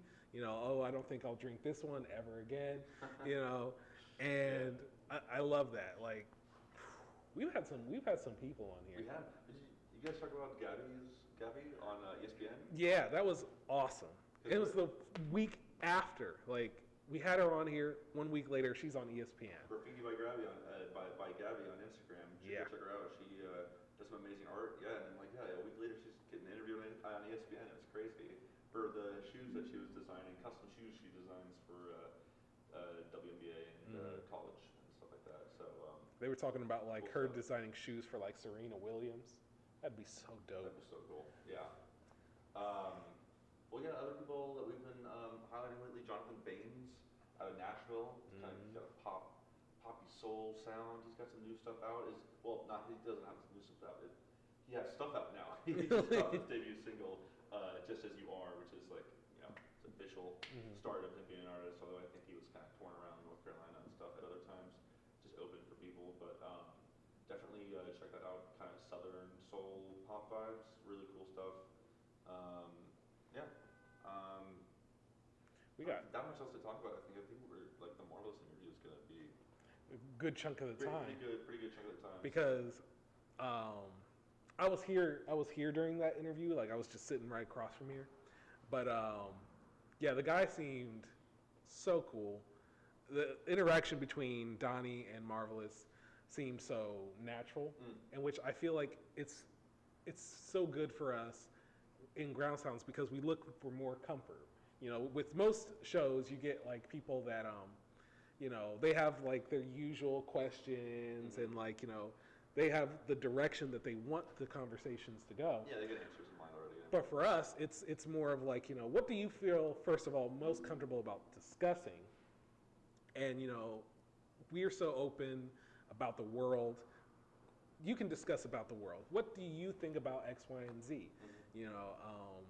What gets you up in the morning? What drives you? And I love that because everyone has a backstory. And if you feel comfortable giving that backstory or expressing yourself, I'm down for a good story. Absolutely. Yeah. No, I mean, the best interview with the interviewee is feeling like Comfortable. Yeah. I read that. Don't be nervous. We don't bite. Able to be vulnerable, kind of talk about real shit. Yeah. No, 100%. Well, on that note, let's go watch a real interview. Yeah, a really good interview with Marvelous, with our boy Donnie. I think that's gonna Marv Exelis. Marv Exelis. Marv Exelis. Tune into YouTube at Groundsounds TV. That's the channel on YouTube to watch the interview that we're about to put out. Also, the interview will be on our website, groundsounds.com, at the end. I think we're gonna have the interview play us out actually too. So we're gonna sign off here before you guys enjoy this interview. But thanks for joining us on Instagram and YouTube and Facebook. It's been really fun. It's been a nice Friday. Go to groundsounds.com and check out all of our content. Go to groundsounds.com/submit. Submit your music. Get us your music. Love to put it on. Love to get you guys out there. Will, you got anything else to say? Drink water. Drink water. Say your prayers. Stay cool. Eat your vitamins. Stay safe. Look both ways before crossing the street. Yeah. And just what is it? Ellen, be good to each other or be nice to each other. Just be good people. Oh, is that Ellen's thing or something? Yeah. Yeah, Ellen's not being so nice to people lately, so I don't know. Just take advice on that from her. well, yeah, she's taking some heat. But yeah, we're gonna get out of here. Thank you for coming and check us out. We're gonna do this again in 2 weeks, and We'll be back. The show's gonna be revamped next Friday. Yes. They're in 2 Fridays from now, so definitely come back, tune back in. we got something new for you. We got something new for you. Things are getting better. Things are gonna be crisper. It's gonna be fun. Like, you guys gotta check it out. But Stay tuned. All right, we are live. Hey guys, what's going on? It's your boy Donnell here at Groundsounds. Sorry, my camera's shaking a little bit. Yeah, we're gonna be going live here very shortly with Marcus Taylor, aka Marvelous MC. He's gonna tell us a little bit about his story as an artist. What's going on, guys? Welcome into Ohio Drip Join, Mr. Marvelous. Let's go ahead and add you on here, Mr. Get you on to this interview. And if you want to send that request in, this is always the hardest part, getting people to get in the live stream. Here we go, my man. Right. So yeah, we're gonna be like I said, talking to Marcus and his how he's doing as an artist, and yeah. Hey, there he is. What's going on, man? How you feeling? How you feeling? Not bad in yourself. Can you hear me okay? Good. Yeah, I can hear you perfectly. Can you hear me? Yes. All right, all right. So we just want to dive into it, man. Welcome to Ground Sounds. Just a little history for some of the people who are watching. Marv, you did submit some of your music to our website. Could you just tell us a little bit about what you did and how you got us to pretty much communicate with you? Well, I got your contact info. I seen what you did. I looked through some of your interviews. Then I looked at your locations, and I noticed you had multiple locations, which I really liked. And then I hit the contact and got the email and sent them the information. I'll try to tailor it to what it is that you do. Yeah, that's awesome, man. That's awesome. Well, welcome, man. I'm really glad to have you on, and I really want to just dive into your story of how you became an artist and what got you into the music industry. I mean, what probably, pre-part of my book, I was an artist, so I think I got that genetically. Coming up, listening to artists, it was different than now because, like, the artists seem so much older. Like, when I think about Cool J and the KRS-One, I thought they were like 10 years older, but they're not really that much older. And their skill set wasn't so that you could say I can easily do that. Like, I'm gonna do that. But as I got older and more developed as an MC, I started thinking, yeah, maybe I can do it myself. Wow. Well, that's really encouraging, man, because I'm sure there's a lot of artists out there who want to do music or want to play an instrument, but they feel kind of hindered. Was there any challenges, as you were growing up, getting into music that may have held you back, or?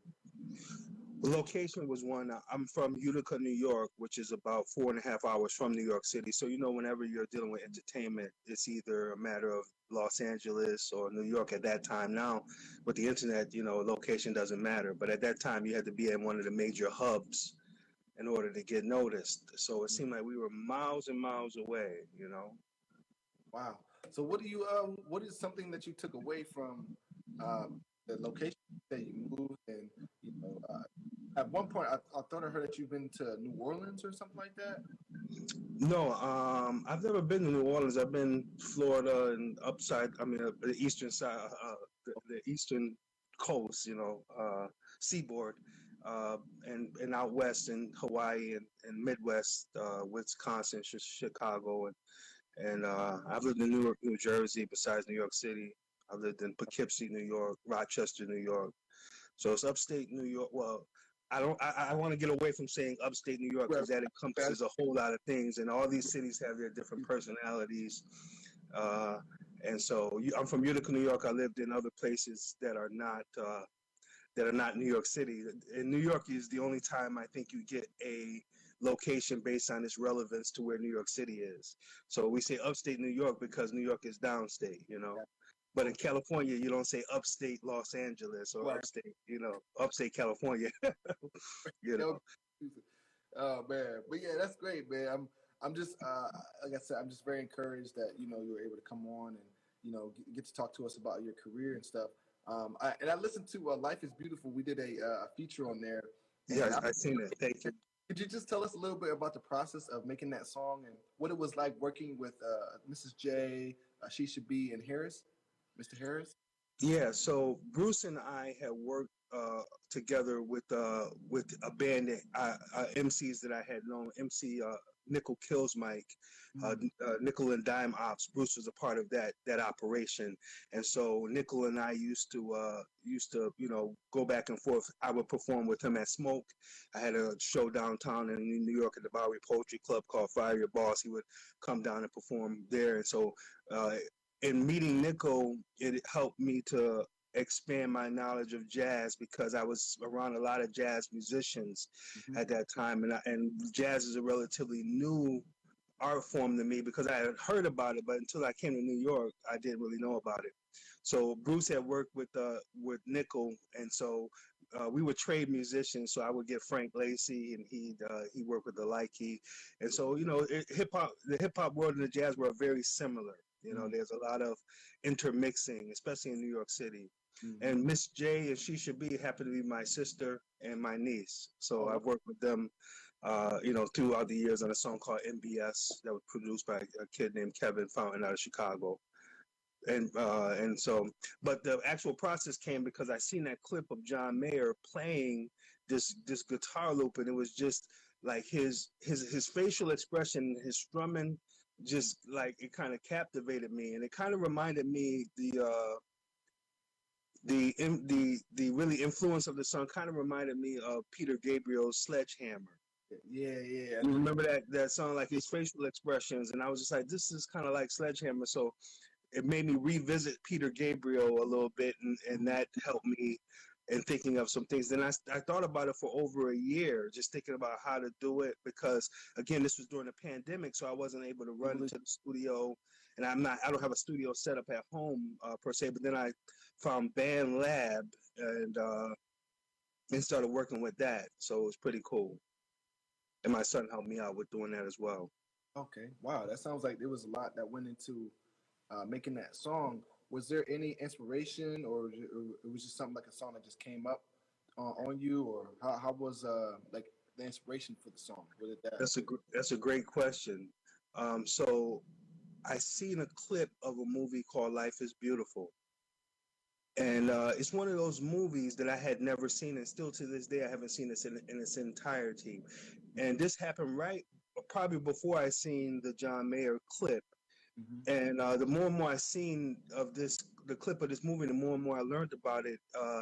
It dealt with World War II and the Holocaust, and particularly in the invasion of Italy, and how this father protected his son, and even the residents of the city, from what I gather, by having to look at the positive aspects of it. But in his case, he wasn't allowing them to see the reality, but in this case, it was just giving an alternate side of the reality, to look on the bright side. Wow. That life is beautiful. Wow, that's inspirational for me, man. That's pretty crazy. What was that movie? What was that movie called? It's called Life Is Beautiful. Life Is Beautiful. Yeah, wow. Life Is Beautiful. Yeah. Yeah, definitely check that out. They should have added. They could put your song "Life Is Beautiful" as a song over in the movies. I don't know if that would have worked, because the movie is very powerful. In fact, I do want to see it, because I seen clips of it, and the clips of it are they're funny, but they're also sad, and that's how the comedy tragedy musical verse came out. Life is funny sometimes, and it's sad sometimes. So, wow. And I mean, just thinking about that, thinking about life and how people go about their living situations. Is there any like advice or motivation that you would give to new artists that are trying to make it in the industry? Well, for me, spirituality is the most important thing. Depending on what people's, well, not depending on for me, but for me, I don't know what each individual artist would subscribe to, but reading the scriptures has really grounded me. And my idea of what being an artist about has changed, because before you think it's sex, drugs, and rock and roll, but it doesn't have to be like that, and it's not that. So, and also, uh, as long as I've been doing it, I still do it, even when there's no monetary value in doing it. In fact, I probably spent more money recently doing music than I have brought in. Uh, like I said, more recently. Before it was a little different, but so it's the desire to express yourself that is really driving force for so many, and it's so nice to see people who are and how the internet has opened up a wide variety of artists. So my advice is just to not to define yourself by what the powers that be say that an artist is. How important do you think that is when it comes to, like you were saying, that the powers that be, and sometimes situations happen where it's a hindrance for some artists.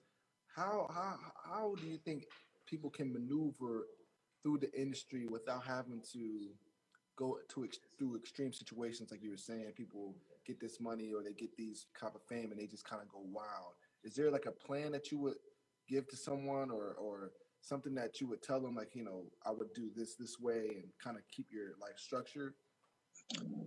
To be honest with you, I think there's really no one that can give you a definitive answer about how you could do it. Um, Personally, something that Dave Chappelle said, that his father told him, and that I heard in a clip, about you have to know what your price is going in. You have to set the parameters right now, what you will or won't do. But in this time and age, it's a few parameters that people will do, because the more sensational, the more shocking, the more dramatic, that's the more attention. So it's all about holding and getting attention, and so that kind of drives the drama of it. And then I watched a clip that producer Beats put on her page the other night about Walter Payton and how he said how he chose the university. I think it was Florida State he went to because his mother told him that if they look at you as a product, then once you stop producing, they're gonna disregard you. So an artist. An artist is a person.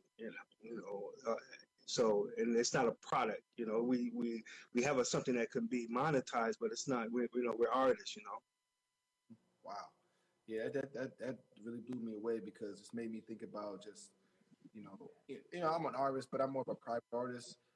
At the same time, I think that anytime that you have something that is yours, um, I should people shouldn't feel like they have to automatically give it up to trade it in for something. You know what I mean? Like, it should be something that's within their constructs of their life, and being able to you know express themselves. And that's Yes.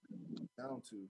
Is there any new, like, songs that you're coming out with soon, or any albums that you're thinking about dropping this year? Or how's your Yeah. I'm working on a project right now. I'm waiting. Well, this project is going to be part of a project that's called "It's All Coming Back to Me Now." Right now, I'm working with a kid named El Press Beats from Holland, out in the Netherlands, and we have a song coming out. We have an actual couple of songs coming out. In fact, it's probably going to be a collaborative EP. Uh, but the next song I got coming out is called "The Rapper Prepares." rapper Yeah, prepared? it's a play on Stanislav book about actors. So acting and rapping, there's a lot of parallels in that. So it's called "The Rapper Prepares," and I think it's very pertinent to the time that we are in now, especially when things are opening back up, and things are looking to open up. So the song kind of deals with what is the prospect for artists as things are opening up, not just a rapper, but just as an artist. Mm. And how important do you how like let's talk a little bit about the pandemic, as you brought up, things are starting to open up again.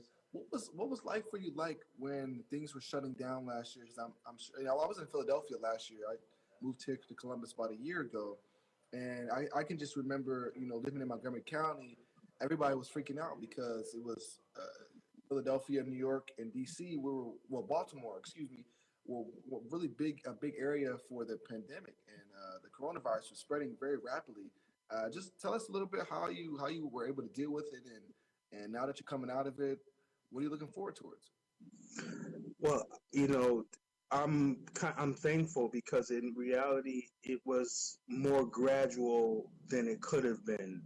We heard rumblings of it from out east, and then in a matter of weeks, everything had changed. For me, it was difficult, probably in ways that I don't even understand fully yet. But I read the Bible every day, at least a portion of it, and the scriptures talk about these kind of things and what to expect, and that's really helped me to stay grounded and keep a positive attitude. Also, to look more into yourself is very introspective time, and to see what really is important. It really got when you go to the store, you see the cupboard, the shelves bare. Now in life you it's like you shop and you see you put away the junk food. The junk food is not the priority now. Just the basic necessities are what's important. So it goes back to it really helped me focus on what's really important. Wow, that's I think that's I feel like that's for a lot of people. For me, I was just graduated, get my associate's degree, and when the pandemic hit, I was just like I don't know what to do, and a lot of people were telling me the similar things to what you're saying. It's time to really look inside yourself and focus on what you're trying to do because there's a lot of distractions that I had, and I wanted to try to put my hands in different areas and try to get things done, but sometimes God tells you to ground yourself and focus on one thing at a time. And man, I was but now that we're coming out to the pandemic, like you said, you're working with someone from the Netherlands, right? Yeah, we worked before, and that's why I kind of like. And when I think about a rapper prepares, you think about like Martin Scorsese and a lot of directors. They have the same team of people that they work with, and so I've been able to build a team of people that I consistently work with. And it's interesting to be able to branch out, but it's nice to have a go-to team. You can kind of build your own team, which is very important, I would say, to an artist being creative. We can't do everything. We can't be everywhere. Like this is my first time on live, so I didn't know what the ins and outs of it were. But it's important in a lot of aspects. But you can't be everywhere.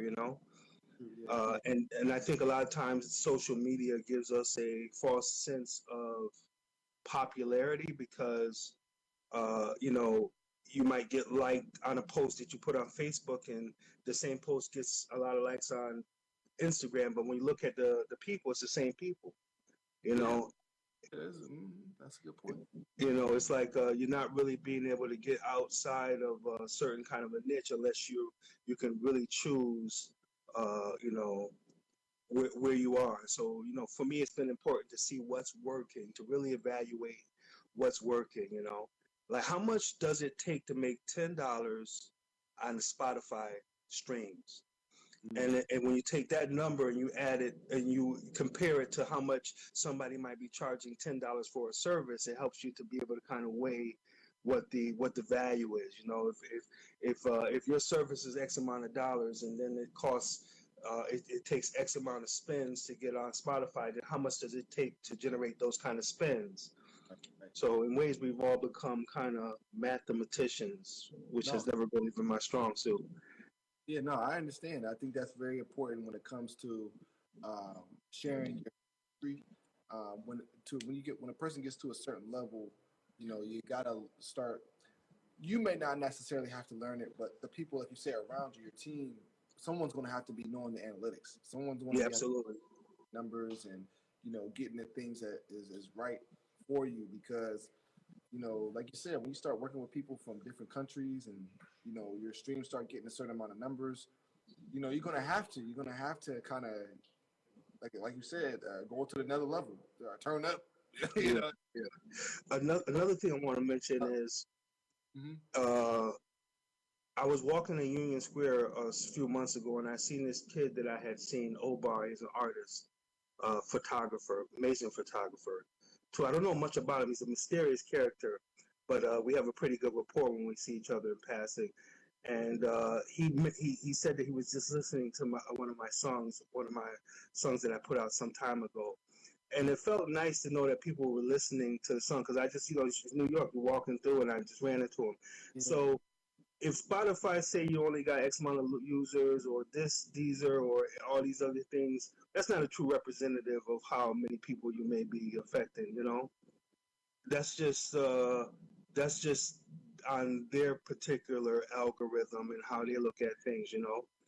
Because this guy was excited to see me, and I was happy to see him, and I was like, "Wow, that was nice that he listened." But there was really I didn't get an email that he had listened, you know, or notification that he had listened or liked my thing. So these electrical impulses that stimulate the mind that we like to have, it's nice to get away from those and just know that even if you're doing something nice for one person, it's rewarding, And that effect, if we can go into that a little bit.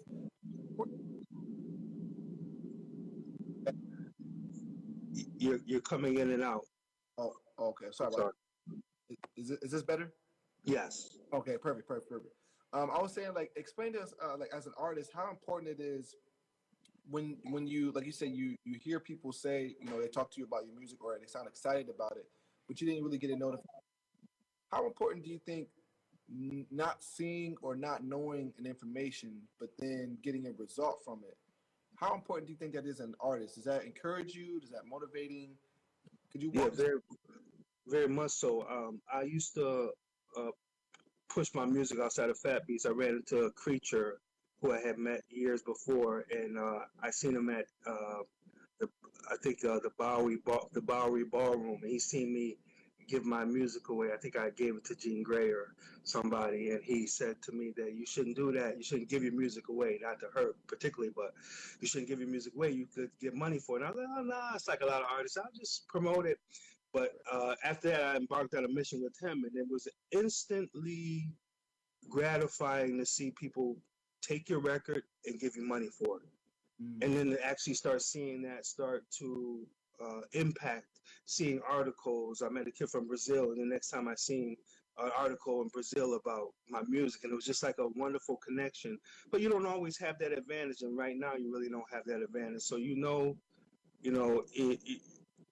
if you're looking at numbers, 100 won't be as good as 1,000. 1,000 won't be good as 10,000. 10,000, if you get 10,000, you won't be as happy as 50,000 and 50,000. So you'll always be, like the scripture says, chasing after the wind. You'll be chasing after something that once you look at it, it's actually gone. So you have to be able to find something, because there's always going to be somebody doing better numbers than you. And in this digital age, numbers can lie. That's numbers can't lie. They can be manipulated. They can be suppressed. They can be enhanced. So I remember that the work that I put in, going hand in hand, as we call it, that didn't just get erased. That when the new rays came through, it didn't just stop all the things that I did. Even though it doesn't show up necessarily, it still registers with people.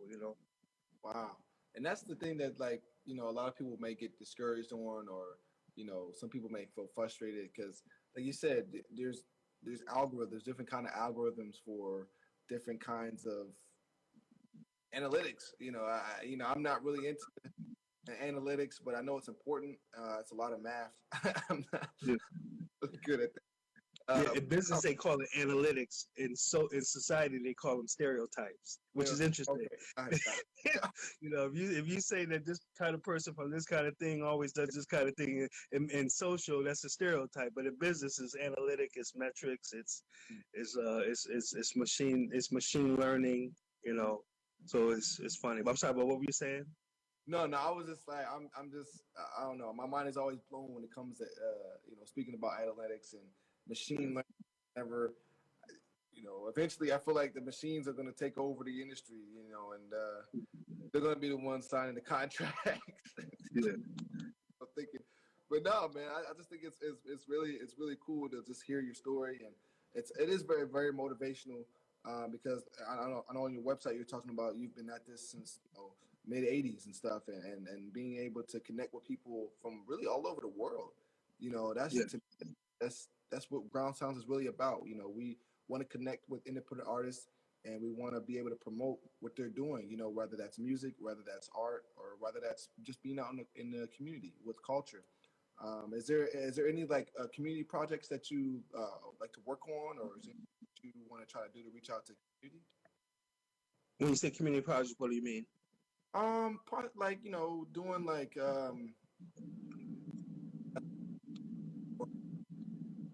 You're cutting out again. I'm sorry about that. it's okay. Like I was saying, like doing like festivals or like people. So Uh, that.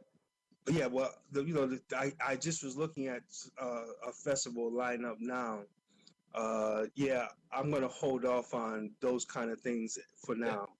Okay. Even like applying or putting my own thing in. That's why I started Fire Your Boss, because I was looking at your information, looking at the founder and the different team members of Ground Sound, and that starts with an idea. It did. So a lot of times, it means a lot for more people. It means a lot for people to be chosen by Mm, somebody. Like, it means a lot to be able to go to this festival or that festival. But I seen how it means a lot even more when you build it yourself. It's not everybody going to be able to build a South by Southwest or whatever. But whatever you do build, people will come. Like the movie says, just like people are coming here, and people will continue to come as when it's built. wow. But I do volunteer work too, and so I get a lot of meaningful contact with that. You know. That's great, man. Well, hey, we're gonna change a little bit up on the segment. We have this. I have a few questions for you. We do this every time with all our guests who come on our live stream. We just have random questions for you. Some of them are pretty funny. Some of them are just random stuff. And just try to answer it without even thinking about it. Just it's gonna be this or that. Are you ready? Okay, but I won't. But go ahead. Try to do your best. Your first response. First response. All right. First question is your favorite artist. Pro Jam, Eddie Vedder. Hey. Okay. All right. All right. Favorite sports team. It used to be the New York Knicks. I got a funny story. Met Charles Oakley at Sylvia's in Harlem. Oh wow. That cured me of my professional sports thing. Not saying he was a bad person. He was just busy, and he let me know he was busy. So I said maybe I should be busy too. Oh man. All right. All right. Next question is left-handed or right-handed? Right hand. Right hand. Favorite season? I like fall. Fall. Perfect. Yeah. Do you like to drive? I haven't drove, but I did like driving. Nice. Apple or Android? I'm an Android person. Android. All right. Nothing wrong with that. Nothing wrong with that. Creamy or crunchy peanut butter? Creamy. Creamy. Oh yeah. Pepsi or Coke? If I had to go, I mean, neither. Oh man. Best day of the week? Every day. Every day. Every day is a good day. Life is beautiful. Now, hey, there it is. And go check out "Life Is Beautiful" on YouTube. Matter of fact, I'm going to put that in the comment section. Life is beautiful. Yeah, so people can go check that out because I loved it. I loved how I just loved the music in general. It was very peaceful. The video was very calm, and man, and then you had the trumpet on top of that. That's what really got me. I'm an instrument kind of guy. I play guitar, so anytime I hear an instrument that usually isn't played in the it always catches my ear. Nice. Yeah, so Bruce Harris really added a lot, like you mentioned. And of course, John Mayer, his guitar playing. It's hard to imagine with that kind of dexterity of him playing, unless you're actually seeing it like that. But the video, I'm glad you mentioned that. So Michael Ian Farrell is a filmmaker out of British Columbia, and he worked on a picture of Lion, Tigers, Bears. that I contributed some music to, and he had an editor, Kevin Goulet, out of British Columbia as well. And so reconnecting with those guys really helped bring this apart, the visual part of it, which is interesting because another thing is there's an artist I see playing out in the street, Jonell Music, beautiful player, and it makes me remind me of when I was out in the street a lot of times. But I had to look through my old emails, and I seen a lot of opportunities that I missed. Looking through old emails, because you're looking through the emails and you're thinking about how the opportunity is going to come day to day. You're out there grinding day to day, and opportunity comes, and it might come in a form that you don't recognize it because you have a preconceived notion of who you want to help catapult you. You might want to meet a particular kind of artist or a particular person, but it might not be an artist. It could be a person that sells ice cream, or it could be another person from some walk of life. So when I was looking through my old emails, I seen that. I remind me, I work with Michael, so let me go see Michael, see him on the internet and see if I can reconnect, and that really helped the visual process. And the next one is coming too, Rapper Prepares, which I'm really looking forward to, and it's a different kind of texture of a song, but I hope people will like it. Yeah, it sounds like it. Sounds like it. We just got a few more questions, probably about two more. On an airplane, would you rather have an aisle seat or a window seat? Window seat. Window? Perfect. Yeah. I mean, I can't do the aisles, especially when people are walking by, they bumping your shoulder. I'm trying to sleep.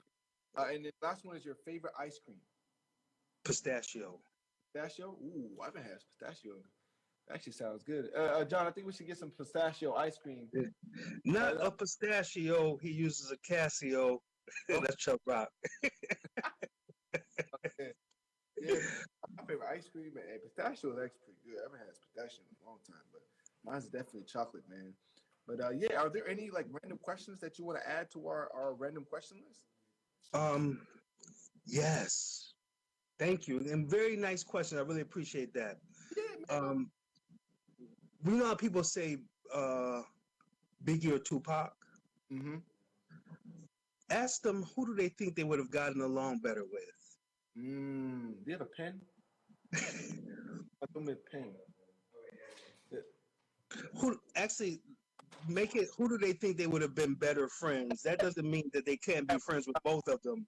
I dropped the pen. That doesn't mean that they could not have been friends with both of them. Right. But it's an interesting thought that I had. It's like when I think about Biggie and Tupac, I think about their personalities. I'm like, who do I think I would be better friends with, and why? Who I think I would have been better friends with, and why? Who would you be better friends with, and why? Biggie or Tupac? Yeah, who would you have been better friends with, and why? You think? But let me ask you that question: who would you have been better friends with? You think? Ooh, that's a good question. I think honestly, I'll probably be more better friends with Biggie. I don't know. I feel like Biggie was probably in the streets as well, but I don't think he was as involved. I don't know. It's kind of hard to answer that. I would say Biggie, but I think it would be kind of a tie because they were both in a liberation type atmosphere, so they had to kind of be in the streets. Because I'm not much of a street person, but I have a lot of friends who are. I feel like Biggie would be, because he was just more, to me, like laid back. You know, he didn't seem like he was, you know, because he had a kid, he was about to build a family and stuff. So he kind of was starting to, lean back a little bit. But I think I would have probably been good friends with Biggie. What about you? Who would you say you would have been better friends with? I still think about that same question, but I had a similar thought as you about being laid back. But there's a picture of Tupac hugging with his arm around one of the outlaws, and that's one of my favorite pictures because he has his arm around him, and the young man is smiling in a way that you really don't see in the camaraderie. You see the camaraderie, but you really never get that part highlighted. But when you think about Biggie's sense of humor and things like that, it's just an interesting question. Yeah, that was great. That's a great question. Yeah, add that. Any other before we disperse for today's interview? Is there any last comments you want to make or anything that you? I would say try to read a portion of the scriptures every day. Read a portion of the scriptures. Yeah. For the people who are watching, what's your favorite scripture? I mean, they're all my favorite. Um, the the scripture that talks about how God loved the world so much that He sent His only begotten Son, John 3:16. Those exercising faith, that like kind of encapsulates all of the gospel. That's the gospel in mind, is what they say, because it really dwells on love. Because a lot of people forget that that God is love, because they attribute everything that happens in this world to God, when in reality, this is not a world that's governed by God. This is a world that's governed by the God of this system of things, as Scripture calls. So that's a scripture that I really think about, and also the definition of faith, because faith is the assured expectations of things hoped for, and these are things that you can see, and we have faith all the time that the sun's going to come up, that the sun is going to set, and that's because we have had an experience with those things. Right. So we can become powerful by faith, which is what I'm actually studying right now. We have a convention, Powerful by Faith. So yeah, that's what I like to leave off with. Hey, that's great. That's great. Good little 2-minute sermon. That was have my Bible in my car. Go ahead. Yeah, that's the other thing. There's really no separation. Like a sermon gives the idea where I'm on a pulpit, but we're all students, Oh, you're right. We all study. We need to study. Yeah. But before we head out, I just got my homie Jesse wants to say some few things before we head out. What's up, man? Hey Jesse, how are you? Let's see. Hey, what's up? How you doing, Marvelous? Not bad, yourself. Hey, not too bad. Hey, I was just sitting there listening to the sermon, man. You get me going, Yeah. man. Hey. Love it. Nah, but I just wanted to say hello. I just wanted to hop in and say thank you for coming on. I was talking to you back and forth, so I just wanted to give you a face to the words, man. Well, thank you. I appreciate it. I appreciate you reaching out. What is your favorite band, Jesse? My favorite band? All right, so I'm a classic rock guy. So I got to say AC/DC. It's my band. I've listened to them since I was little. That's my band, man. That's my interesting. band. They have an interesting history, too. They do, and that's part of what I love about AC/DC is they're one of the few bands that can actually got a new singer and continue to strive high level that they were with Bon Scott, and then when they continued with Brian Johnson. I mean, it's kind of funny for me because you've got Scott on Highway personally best, and right back with Brian Johnson's Back in Black. Let's continue. So it's pretty cool little fact to know about AC. Yeah, I was just watching a piece on them not long ago. Of course, I grew up in the '80s. They did something with PE at one time, right? Public Enemy, you remember? Yeah, dude, that's I love that. I love that little segment. Yeah, crazy. Awesome. I even could go all the way back to before Bon Scott. There was a singer before Bon Scott, and I'm blanking on the song. It was oh my gosh. Oh, there's two songs that Bon Scott redid that were by the original AC/DC singer, who was with Angus Young, Malcolm Young, him, Phil Rudd is their drummer, and I want to say he was only with them for about like a few months. Like it was either a couple months or a year, and then got in Bon Scott, and obviously it took off from right there. Yeah.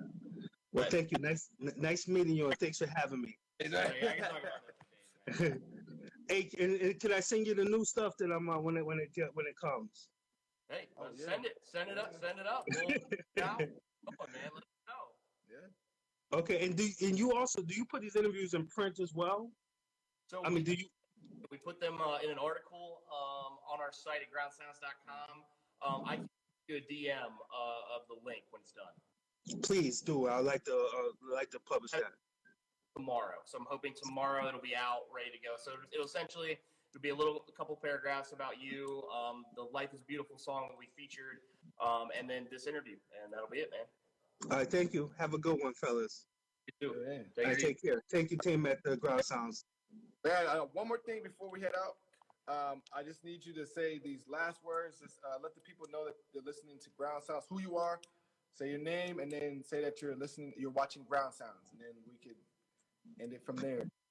This is Marvelous, and you're listening and watching to Ground Sounds. Perfect, my man. Appreciate you, man. Thank you so much. Just look out for that DM from homie Jesse, and we look forward to connecting back with you, man. How things are. Thank you too. And Donnell's your name, right? Yes, sir. Yes, sir. Thank you, Donnell. I appreciate it. No problem. I appreciate your enthusiasm, and I like the way you pronounce Marv Excellence because that just happened to me recently on Wix, and I never thought about that. That's an interesting aspect, so I really appreciate that. It's Marvelous, but Marv Excellence, I like that too. It has